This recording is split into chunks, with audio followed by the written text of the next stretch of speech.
Hey, today I want to have a look at the live show and kind of the progression of the live show. So it starts when we pick up an instrument in our bedroom, and the end goal is, it depends on you, but maybe it's that big stadium tour, that 80,000 people stadium tour. That's the dream. We've seen artists in there, we've seen bands do that, and we'd love to be able to do that ourselves. So what's the progression? So I reckon there's a couple of things that you might get out of this. First is a bit clearer vision. So you're here. These are the steps you want to take to kind of build that for yourself.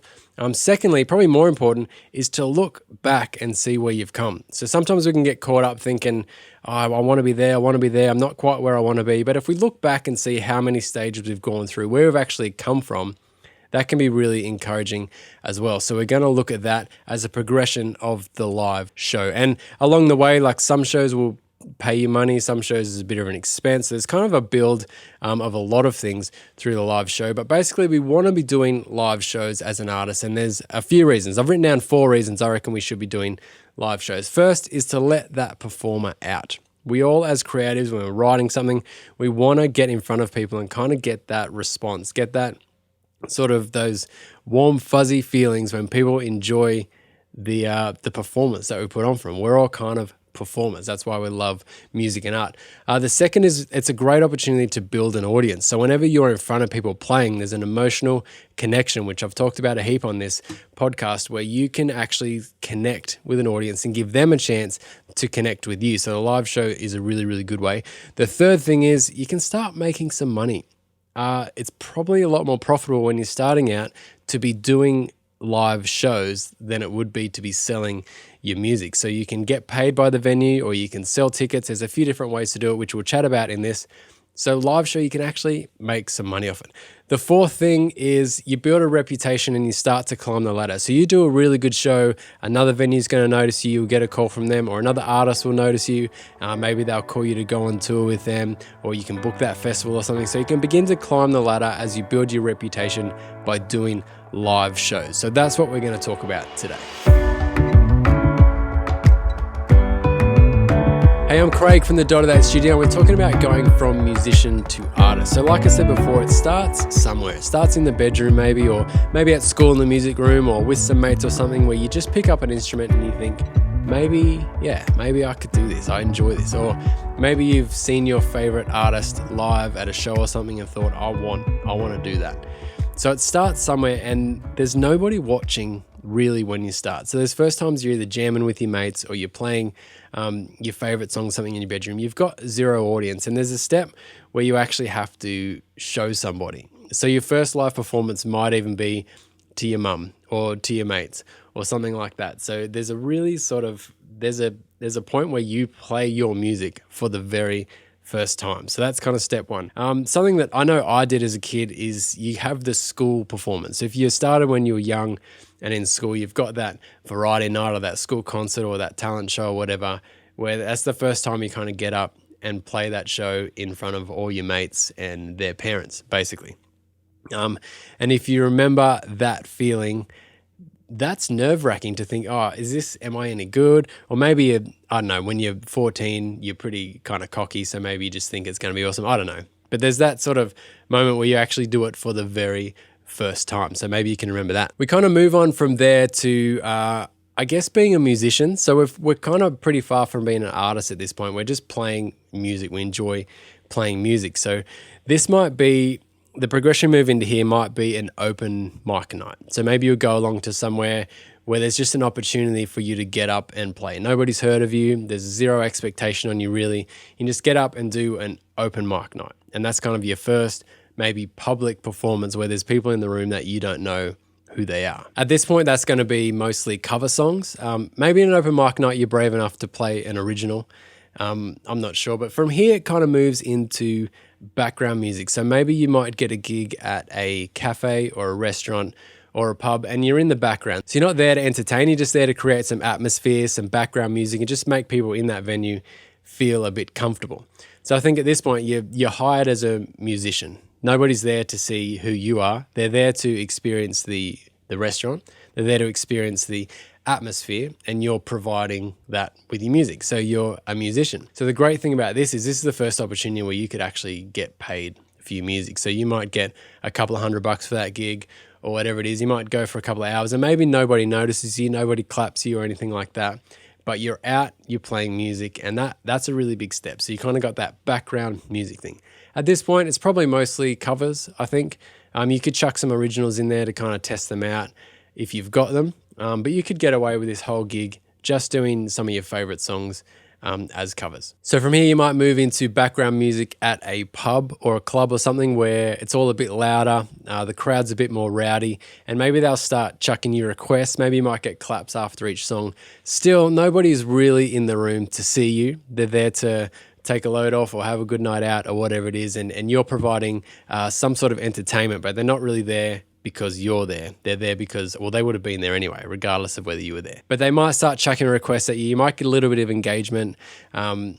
Again, mostly covers. I think original songs won't really work here unless you've been playing them for ages and people know about them. But really, they just want to hear something familiar and just kind of relate to it. So your background music, but you might get a few punters throwing you some stuff. So if you're at throwing you some stuff, did I just say that they'd be throwing you some stuff?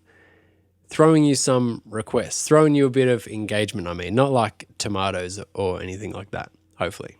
If you've been going really well in the pub thing and there's people like your music and the venue starts inviting you back because you're bringing people in to see you, then maybe you're going to go to the next level where people are going to the pub because they know that you're going to be there. And you're at the stage now where you can kind of banter with the crowd a bit, and you can get them up to dance maybe. So they can request a song and you can get them up to dance. You can chat to them a little bit and kind of make it a bit more of you're not background music anymore, you're entertaining.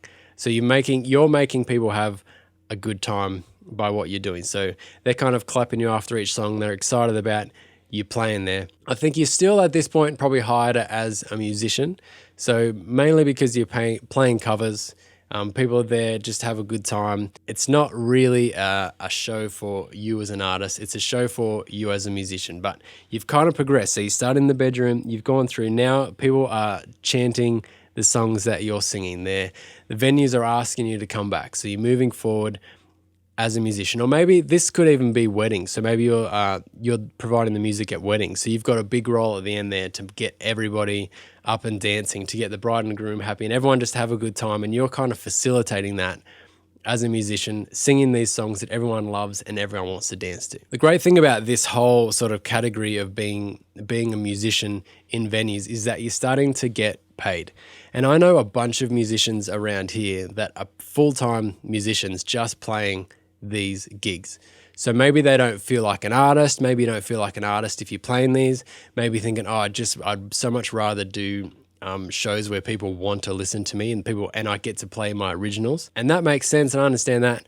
But if we have a look in a broader sense, we can get paid for this. So these can be, if they're long gigs, like 3-4 hour gigs, you could be getting $300-$400. So there's a lot of artists around where I live locally here who this is their full-time job. So they'll get 2 or 3 of these gigs every week, which is over 100 gigs a year, 100 paid gigs a year, and they can make a living off that. So Monday to Friday, they're working out their set list, they're practicing, they're coming up with new songs, or they're practicing their looping or whatever, and then they get paid for these gigs on the weekend. So this is definitely a really good place to be in, even though sometimes the inner artist in us just wants to be appreciated a bit more. They want to have people listen to their story, not just play the same covers every weekend. So I understand people want to move forward, but for a lot of people, this is a great goal to get to. They're actually getting paid for their music so they can stop doing the job that they hate doing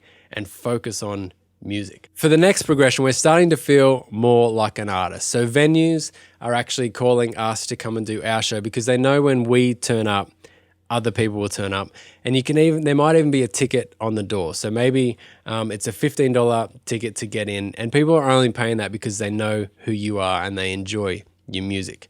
So a lot of venues will do this kind of like, put out the post on Facebook, whatever, saying, Friday night, I've got this artist coming in to do it. And people will come to the venue over another venue because you're there as an artist. But the problem generally when we start to become an artist is we're probably getting paid a little bit less. For example, when I was doing a lot of shows in my band, when I was the drummer, you'd put on these shows with a bunch of other bands and you'd be an artist, and fans would turn up to see you play. But you're kind of not making a lot of money out of that. If you've got a venue, you've got tickets, you've got 3 or 4 different artists there. So sometimes a venue will put it on and they'll ask you and they'll be ticketed, and that's really, really good. But often when we're starting out that shift from being a musician to being an artist, there is a little bit of a drop in how much money you can make from that initially. Yeah, so for this could be a music night. So you might have, if you're a metal band, you might have a metal night at the pub. You get 3 metal bands to come in and you all play your own songs, maybe a couple of covers, but people are there to enjoy your music, specifically your music. Or you might have like a singer-songwriter night where there's 3 or 4 singer-songwriters, and so you've got family and fans there from each of the 4 artists that kind of hang out for the whole night and watch you play. But again, probably less money than you would be getting for that wedding or that dancing pub gig, but still you get to express yourself and be an artist and sing your original songs. Another thing might be an album launch. So maybe you've got a recording that you're launching, so you can invite people along to this sort of showcase of you and your songs. So that's excellent, because you get to be up there and sing your songs, connect with your audience from your personal story. But again, you're not making a ton of money for this. You might sell some tickets, you might sell some CDs, but this isn't going to be a week in, week out thing. But at least you are feeling like an artist. Well, you are an artist at this point. You're selling your music, you're selling your story. So that, I think, and that's why I put this, I reckon that's above the pub gig. It pays less money, but it's closer to us being an artist. So the next thing is maybe you'll get a festival gig. So maybe you get invited along to be one of the 30 or 40 bands at a festival, which is awesome, because fans are there to see these big bands, these headline bands there, but they'll all hear you. They'll all walk, or hopefully a good number of them will walk past your stage and get exposure to you as an artist. You're not there to play covers, you're there to be you as a music artist. So this mightn't pay you much, mightn't pay you anything at all. It might just be an exposure thing. Depends how far up the ladder you climb, which stage you kind of get to. But doing a festival gig is awesome as a music artist. There's definitely a goal, if you're not there yet, to look forward to getting into that festival gig, getting on the lineup with all those big bands, with all those fans that are going to be there at the show just to listen to music, and you're one of the music artists. And the last one in this sort of category has been a recognized artist, might be to open for a big band. So maybe there's a big band doing a tour through your region and you get asked as an artist to open for that band. So again, you've got lots of people buying tickets to see that band, and you get to sneak in there. And maybe this doesn't pay you very much, but the exposure is fantastic.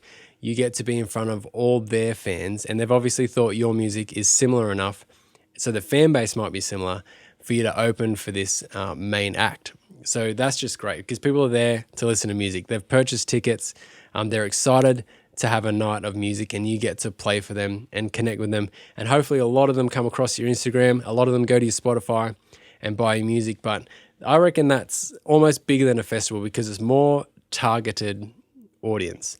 It's a more targeted audience that would appreciate your music if they appreciate the artist that you're supporting. So you get a bunch of fans and you get to be an artist. You're on the poster. So that's a great sort of progression of you being a recognized artist. You're not making a ton of money for that, again, if anything, but you're being recognized as a music artist, and that feels great. So the next category is when we kind of become a known artist. And at this point, we can start charging more money for experiences with our music. So this might be a ticketed show, even just locally where you live. To put on a ticketed show, you put $30 or $50 on a show that you're putting on. You're the main artist, and people are buying tickets to come and see you. So you might have some support acts or something like that, or maybe it's coupled with a dinner or whatever it is, but people are buying tickets to come and hear you play. I think this one is super underrated. There's kind of this illusion that if we're in our hometown, that doesn't really count, because that's just our friends and our family. But if you got people that are willing to part with $50 or $30 or whatever it is to come and hear you play, then you're a music artist. They like your music enough to part with their money, to part with their time, to come and hear you play. And of course, at this point, you've got an opportunity to really sing your songs and to kind of tell your story, and everything that your music means to you, you can get across to this audience, which I think is super, super good. So you might be able to chuck some covers in there at the end, have a bit of fun with it. If you've been doing covers for a while and there's some songs that people really love, you're doing, you can do those, but predominantly this is an original set of your music. So this could range from just 15 people at a house concert, or I want to do some shows here in the studio. I reckon I could fit about 15 to 20 people for a live, intimate studio show, which would be awesome. But maybe at your house, or at a small venue, or maybe you could book out a pub for the night, or whatever it is. It doesn't have to be like hundreds and hundreds of people, but if you can put on a ticketed show and sell tickets, then that's awesome. I think this is really underrated, and we should be doing this more and more. Ticketed shows to showcase you as a music artist. From here, I reckon supporting a regional tour. So if you get to, maybe the step before this is where you're the local guy that gets to play the local show with the band, but maybe you could do that for the whole region. So you actually go on tour and maybe play 5 to 10 shows in the greater region as a support act. So you're actually traveling around doing a regional tour. Again, this probably doesn't pay an awful amount, but it would pay at least all your expenses and get you a massive amount of exposure. From here, you might even be able to headline a regional tour. So you might be able to go to, 300 kilometers around where you live and actually call venues and put on a tour and do ticketed shows across a bunch of different cities where you live and kind of head that up. Maybe you could take a couple of younger musicians with you to support you, but you could actually headline a regional tour around where you live. From here, we're starting to get to the big, good stuff now. So maybe this is some of your vision. I reckon maybe write down for me in the comments. That'd be really helpful. What is your vision? What's your goal? Where do you want to get to? What's enough for you? I was talking to a young guy who just wants to get into festivals. Like, that's his goal. So I reckon it's helpful to write out your goal, helpful to write out where you want to go, and then you can kind of walk towards that rather than just blindly hoping that at some point someone will invite you to do that thing. So you could headline a regional tour. Maybe you could support a national tour. So you could do all the capital cities or something, just supporting a band from your country going a tour on the country. You could be there as a support. That would be awesome. Maybe from there you could headline a national tour. You could actually book shows all around the country touring your music, because you've got a big enough fan base now that people all over the place would buy tickets to come and see you play and hear your songs as a music artist. From there, we're getting pretty huge now. Maybe support an international tour. So maybe a band from your country is going overseas and you get to go with them and travel the world with them on an international tour as a support act. That would be massive. From there, maybe you could headline international shows. Wouldn't that be insane that you have enough of a following, you have enough people listening and loving your music that you could book a show on the other side of the world and people would buy tickets and go to it? It seems like a massive, lofty dream that is never achievable, but I think it's kind of like a desire, isn't it? For us as music artists, like, wouldn't that be good? Because we know our favorite bands have done that. Our favorite bands have come over to Australia and played that show. Our favorite Australian bands have gone overseas and played those big shows. So we know it's possible. It seems lofty, but I think it's all right to dream about that sort of stuff. It's all right to want that and have that as a desire. So from there, you might support in a stadium tour. So you might have those, 20,000 plus fans listening to your music come through those speakers and just loving it. Maybe they don't know who you are, but you get to support that big band that they're there to see. But you've got thousands of people in the same space as you listening to your music. That would be insane. And from there, you can be your Shawn Mendes's, your Coldplay's, where you are headlining stadium tours. The only venue that you can fit in now is a stadium with 80,000 people in it. And you do that 3 nights in this town and you travel around doing a stadium tour. That's the ultimate goal. That's the pinnacle. And very few of us will ever get there. But like I said, it's cool to dream and it's cool to kind of walk towards that. So I think that's kind of the journey, I reckon. There's probably more. If there's some more categories I've missed, please let me know in the comments. That would be really, really helpful. I guess the key takeaway from this whole episode is that it's all a journey. We're all walking towards something, and there's a path to get there. And often we want to just kind of rush straight to that stadium tour. But we've got to enjoy the journey. If we're not enjoying the journey of being a music artist, we're just chasing fame, then once we get to fame, we're not going to really enjoy that either. So we've got to enjoy the journey and just walk towards, just kick goals. every month, every 6 months, whatever it is, just look back and kick goals. So I'd love to hear where you are now, but I'd also love you to look back and just let me know, what are the goals that you have kicked? You know, at one point, you'd picked up an instrument for the first time. At one point, you just played in front of your mates, or you showed your mum or something. You did an open mic night, and slowly you walked towards where you are now. And even though you're looking forward and you want those next things, you've come so far as an artist, and it's so helpful just to recognize where you've come from. So that's kind of the key takeaway. This is a journey that we're walking towards. I'd be interested also to know, what would you be satisfied with? At what point would you think, I don't need anymore? Maybe a stadium tour is just, that's way beyond what you even want. Maybe you're just happy doing the wedding things. Maybe that is a big enough goal for you, just to play weddings, to get paid for playing music instead of working wherever you work, that you could just do 100 gigs a year, 2 a week, getting paid a couple of $100 for each one, and just making people happy with your music. So if you could let me know in the comments, what is your goal? What would you be satisfied with? At what level would you be satisfied as an artist? Hey, thank you so much for spending your time with me today. I hope you got something super helpful out of this. Subscribe to the channel if you haven't already. I do weekly episodes just talking about this very thing, going from musician to artist, just encouragement about kicking goals and doing the next thing to become a music artist that can do it for a living. We're not doing it on the side. We can actually make a living out of doing music. That will be awesome. Thanks so much. Give this video a like for me if you found it helpful at all. Make some music this week, and we'll talk again soon.